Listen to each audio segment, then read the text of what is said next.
सितंबर 2016 में आधी रात का वक्त था जब तमाम लोग अपने अपने अपार्टमेंट्स में सो रहे थे। तभी उनकी आंख एक जोर के झटके से खुल गई। बिल्डिंग के अंदर मौजूद लोगों को दीवारों में से अजीब आवाजें आने लगीं और टॉप फ्लोर के एक कॉर्नर अपार्टमेंट की खिड़कियों के शीशे भी अपने आप ही टूट गए थे। नाजरीन, आज आप इस वीडियो में 5 ऐसे कंस्ट्रक्शन प्रोजेक्ट्स के बारे में जानेंगे जिनका या तो कोई मकसद ही नहीं था या फिर उनमें ऐसी गलतियां की गईं जिससे लोगों को बहुत भारी नुकसान उठाना पड़ा। तो आइए शुरू करते हैं। Number 5, the millennium tower. ये बात है 2016 की, जब सैन फ्रांसिस्को की एक बिल्डिंग में एक ऐसा वाकया हुआ जो सारे न्यूज चैनल्स की हेडलाइन बनने में कामयाब हो गया था। 2009 में कंप्लीट होने वाली ये बिल्डिंग 605 फुट लंबी और सैन फ्रांसिस्को की सबसे ऊंची रेजिडेंशियल बिल्डिंग है जो द मिलेनियम टावर के नाम से जानी जाती है।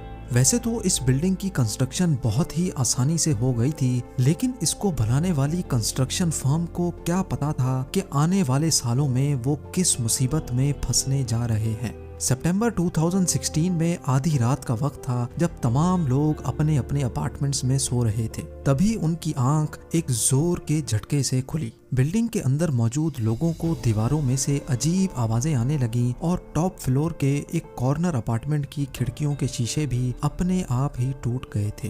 पहले तो किसी को भी समझ नहीं आया कि आखिर ये हुआ क्या है, लेकिन सुबह होते ही जब हकीकत से पर्दा उठा तो सबके होश ही उड़ गए थे। ये नोटिस किया गया कि मिलेनियम टावर एक तरफ से जमीन में 16 इंच तक धंस गया है, जिसकी वजह से पूरी बिल्डिंग ही टिल्ट हो चुकी थी। ये खबर पूरे अमेरिका में आग की तरह फैल गई और फौरन इस बिल्डिंग को खाली करवा लिया गया। जिन लोगों ने यहाँ अपार्टमेंट्स खरीदे थे उन्होंने उस कंस्ट्रक्शन फर्म के खिलाफ केस खोल दिए जिन्होंने 7 साल पहले बिल्डिंग को बनाया था। जब इन्वेस्टिगेशन हुई तो ये मालूम पड़ा कि बिल्डिंग की फाउंडेशन जमीन के नीचे मौजूद पत्थरों पर नहीं बल्कि सिर्फ रेत में बनाई गई थी और वक्त के साथ साथ रेत बिल्डिंग के लोड को बर्दाश्त ना कर सकी और तभी ये खौफनाक वाकया हुआ था। 2020 में कोर्ट के ऑर्डर पर कंस्ट्रक्शन कंपनी ने बिल्डिंग की फाउंडेशन को मजबूत करने का काम स्टार्ट कर दिया। जमीन में मजीद 50 पाइल्स 70 मीटर तक नीचे डालकर बिल्डिंग की फाउंडेशन को मजबूत करने का काम अभी स्टार्ट ही हुआ था कि अगस्त 2021 में एक बार फिर से बिल्डिंग का एक हिस्सा मजीद जमीन में धंस गया। इस पूरी बिल्डिंग को बनाने में टोटल $350 मिलियन यानी 2600 करोड़ रुपयों का खर्च हुआ था और इसकी फाउंडेशन मजबूत करने में अभी तक $100 मिलियन एक्स्ट्रा खर्च हो चुके हैं। आज भी ये बिल्डिंग सैन फ्रांसिस्को में ऐसे ही झुकी हुई है और इंजीनियरिंग टीम का काम अभी तक चल रहा है। Number 4, Texaco airport. सितंबर 2014 में मेक्सिको के प्रेसिडेंट ने एक ऐसा मेगा प्रोजेक्ट अनाउंस किया जो मेक्सिको ने पिछले 100 सालों से नहीं देखा था। ये प्रोजेक्ट दुनिया का सबसे बड़ा एयरपोर्ट बनाने का था जिसको टेक्साको एयरपोर्ट का नाम दिया गया, क्योंकि मेक्सिको में पहले से जो इंटरनेशनल एयरपोर्ट मौजूद था उसको सालाना 5 करोड़ मुसाफिर इस्तेमाल कर रहे थे। इसी वजह से इस एयरपोर्ट का लोड कम करने के लिए और मेक्सिको में विजिटर्स की तादाद बढ़ाने के लिए टेक्साको एयरपोर्ट का प्लान अनाउंस किया गया था।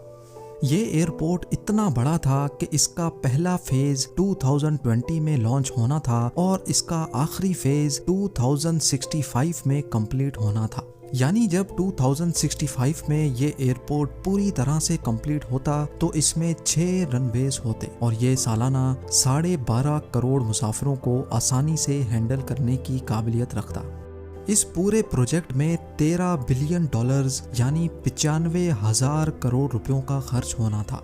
मेक्सिको को ये प्रोजेक्ट कंप्लीट करने के लिए बैंक्स से लोन लेने पड़े और जाहिर है उन लोन पर इंटरेस्ट भी देना था। कंस्ट्रक्शन का काम तो स्टार्ट कर दिया गया, लेकिन 4 सालों के बाद यानी 2018 में मेक्सिको का नया प्रेसिडेंट इलेक्ट हो गया और इसने आते साथ ही टेक्साको एयरपोर्ट की कंस्ट्रक्शन का काम रुकवा दिया।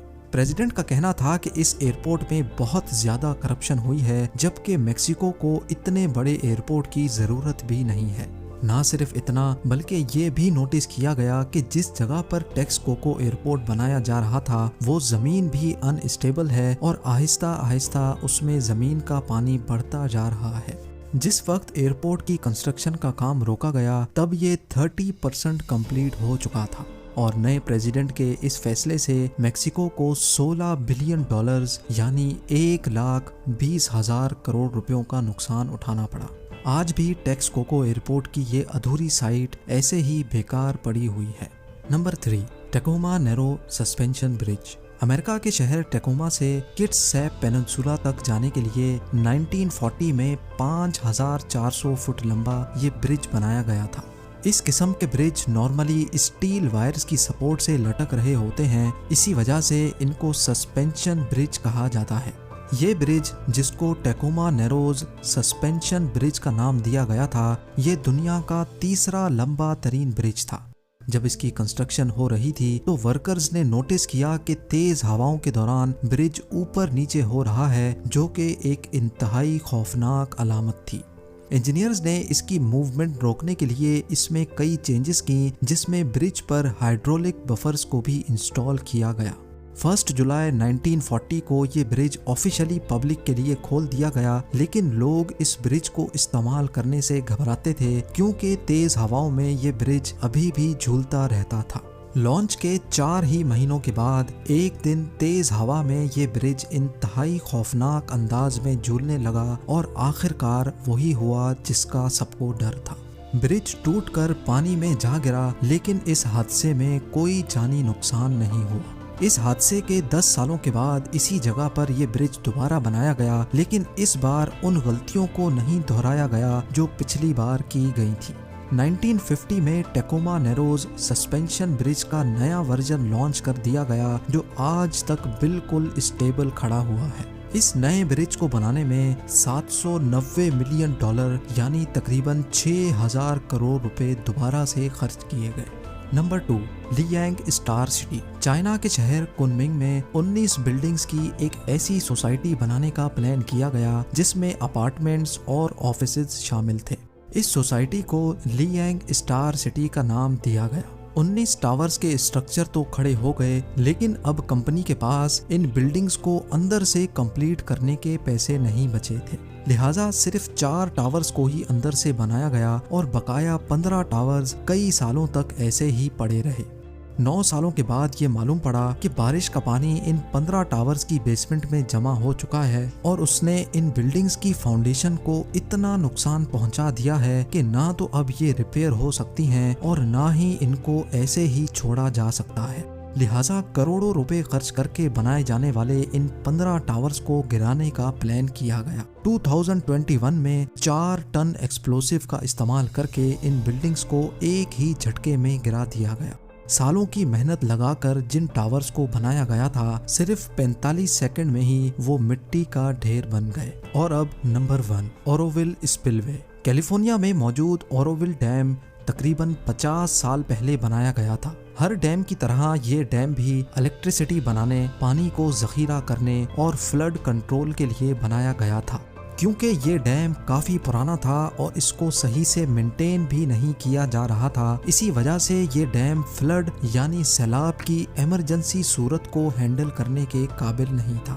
वैसे तो सब कुछ सही चल रहा था, लेकिन अगर कभी यहाँ सैलाब आया तो बात बिगड़ते देर नहीं लगेगी। अभी ये बातें चल ही रही थी कि फरवरी 2017 में कैलिफोर्निया सख्त तूफान की लपेट में आ गया और बारिश इतनी शदीद पड़ी कि उसने ओरोविल लेक को अपनी कैपेसिटी से 150% ज्यादा भर दिया।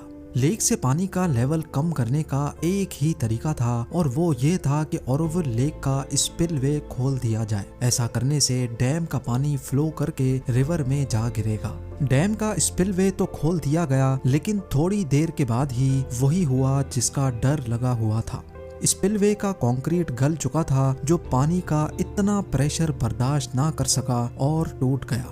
ये खबर मिलते ही इमरजेंसी अलर्ट जारी कर दिया गया। एडमिनिस्ट्रेशन ने डैम का इमरजेंसी स्पिलवे खोलने का फैसला किया, जिसको पिछले 50 सालों में कभी भी इस्तेमाल नहीं किया गया था। एरिया में मौजूद तमाम लोगों को यहाँ से निकालकर मजबूरन ओरोविल डैम का इमरजेंसी स्पिलवे खोलना पड़ा। अगर ये मेंटेनेंस वक्त पर हो जाती तो शायद इतना खर्च ना होता, लेकिन फ्लड के बाद स्पिलवे को ठीक करवाने में टोटल $875 मिलियन यानी 6,500 करोड़ रुपयों का खर्च हुआ। उम्मीद है भी आप लोग भरपूर लाइक और शेयर करेंगे। आप लोगों के प्यार भरे कमेंट्स का बेहद शुक्रिया। मिलते हैं अगली शानदार वीडियो में।